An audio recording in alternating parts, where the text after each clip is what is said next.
और अब मैं माननीय प्रधानमंत्री जी से विनम्र अनुरोध करती हूँ कि कृपया इस डिजिटल प्लाक द्वारा इन 7 विकास परियोजनाओं का अपने कर कमलों से शिलान्यास, उद्घाटन और राष्ट्र की समर्पण करें।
माननीय प्रधानमंत्री जी, आपका बहुत बहुत धन्यवाद।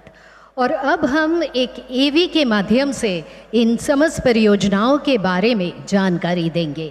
Ladies and gentlemen, let us now view a short film on these projects.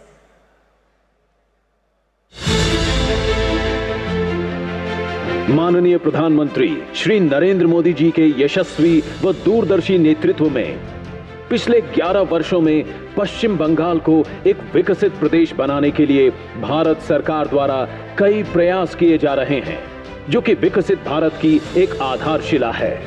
और आज परंपरा और संस्कृति की इस भूमि को मिलने जा रहा है लगभग 5,400 करोड़ रुपए के निवेश वाली परियोजनाओं का विकासमयी उपहार। आज जब भारत विकसित राष्ट्र की ओर बढ़ रहा है, तो बंगाल की भागीदारी अपेक्षित भी है और अनिवार्य भी है। इसी इरादे के साथ केंद्र सरकार यहां लगातार इंफ्रास्ट्रक्चर, इनोवेशन और इन्वेस्टमेंट को नई गति दे रही है। इन परियोजनाओं में शामिल हैं प्रधानमंत्री ऊर्जा गंगा परियोजना के अंतर्गत गेल द्वारा बिछाई जा रही जगदीशपुर हल्दिया बोकारो धामरा प्राकृतिक गैस पाइपलाइन का 132 किलोमीटर लंबा दुर्गापुर कोलकाता खंड, जो लगभग 1200 करोड़ रुपए की लागत से बनकर तैयार हुआ। 4.39 million metric standard cubic metres प्रतिदिन क्षमता वाला यह खंड पश्चिम बंगाल के 4 भौगोलिक क्षेत्रों के 6 जिलों में सिटी गैस वितरण नेटवर्क द्वारा लगभग 29 लाख घरों को पीएनजी तथा 365 सीएनजी स्टेशंस को सीएनजी उपलब्ध कराएगा। स्वच्छ ऊर्जा को घर घर पहुंचाने के लिए बांकुरा और पुरुलिया जिले में बीपीसीएल द्वारा 1,950 करोड़ रुपए की लागत से स्थापित की जा रही शहरी गैस वितरण परियोजना का भी आज शिलान्यास होने जा रहा है। क्षेत्र के विकास, मानव जीवन की रक्षा और यातायात बेहतर करने के लिए भी आज 384 करोड़ रुपए की लागत से बनकर तैयार हुए तोपसी और पांडवेश्वर में 2 रोड ओवरब्रिज राष्ट्र की सेवा में समर्पित किए जा रहे हैं, जिनसे सड़क सुरक्षा बढ़ेगी, वाहनों के आवागमन में लगने वाले समय में कमी आएगी तथा पश्चिमी बंगाल के पश्चिमी और उत्तरी भाग के बीच रोड कनेक्टिविटी बेहतर व और सुदृढ़ होगी। रेल कनेक्टिविटी को बेहतर करने के लिए पश्चिम बंगाल के पुरुलिया से कोटशिला रेल लाइन के दोहरीकरण का कार्य भी अब 394 करोड़ रुपए की लागत से संपन्न हो चुका है। इस परियोजना से जमशेदपुर, बोकारो और धनबाद की औद्योगिक इकाइयों का रांची और कोलकाता से रेल संपर्क बेहतर हो रहा है। पर्यावरण की सुरक्षा और स्थानीय निवासियों के स्वास्थ्य को प्राथमिकता देते हुए 1,457 करोड़ रुपए की लागत से पश्चिम बंगाल के बर्धमान और पुरुलिया जिले के Durgapur steel thermal power station और रघुनाथपुर थर्मल पावर स्टेशन में फ्लू गैस डीसल्फराइजेशन सिस्टम स्थापित किया गया है। इस सिस्टम से वातावरण में सल्फर डाइऑक्साइड के उत्सर्जन में कमी आएगी।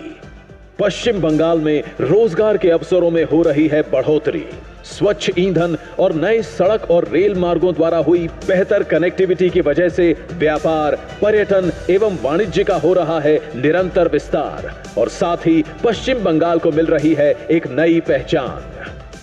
आज पश्चिम बंगाल को मिल रही ये सभी विकास परियोजनाएं विकसित पश्चिम बंगाल और विकसित भारत के निर्माण की दिशा में अहम साबित होंगी। अब मैं हमारे परम आदरणीय प्रधानमंत्री श्री नरेंद्र मोदी जी को इस गौरवशाली सभा को संबोधित करने के लिए विनम्र आग्रह करती हूं।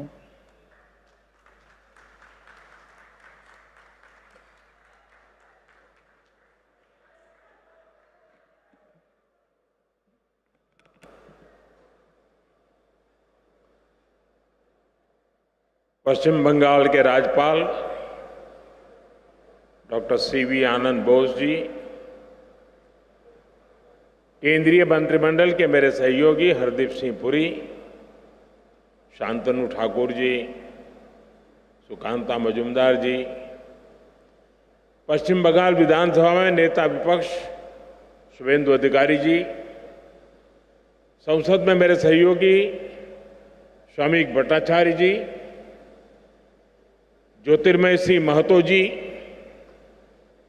अन्य जनप्रतिनिधिगण, मेरे प्यारे भाई और बहनों, नमस्कार। हमारा ये दुर्गापुर स्टील सिटी होने के साथ ही भारत की श्रम शक्ति का भी बड़ा केंद्र है।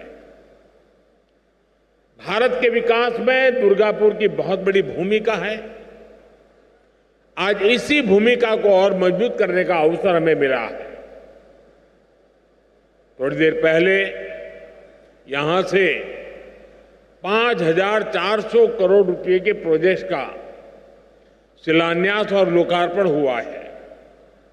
ये सारी परियोजनाएं यहां की कनेक्टिविटी को सशक्त करेगी, यहां gas based transport, gas based economy को बल मिलेगा। आज की परियोजनाओं से इस स्टील सिटी की पहचान और मजबूत होगी। यानी परियोजनाएं make in India, make for the world, इस मंत्र के साथ पश्चिम बंगाल को आगे बढ़ने में मदद करेगी। इससे यहां के नौजवानों के लिए रोजगार के अनेक अवसर भी पैदा होंगे। मैं आप सभी को इन परियोजनाओं के लिए बहुत बहुत बधाई देता हूं। साथियों, आज पूरी दुनिया में विकसित भारत के संकल्प की चर्चा है।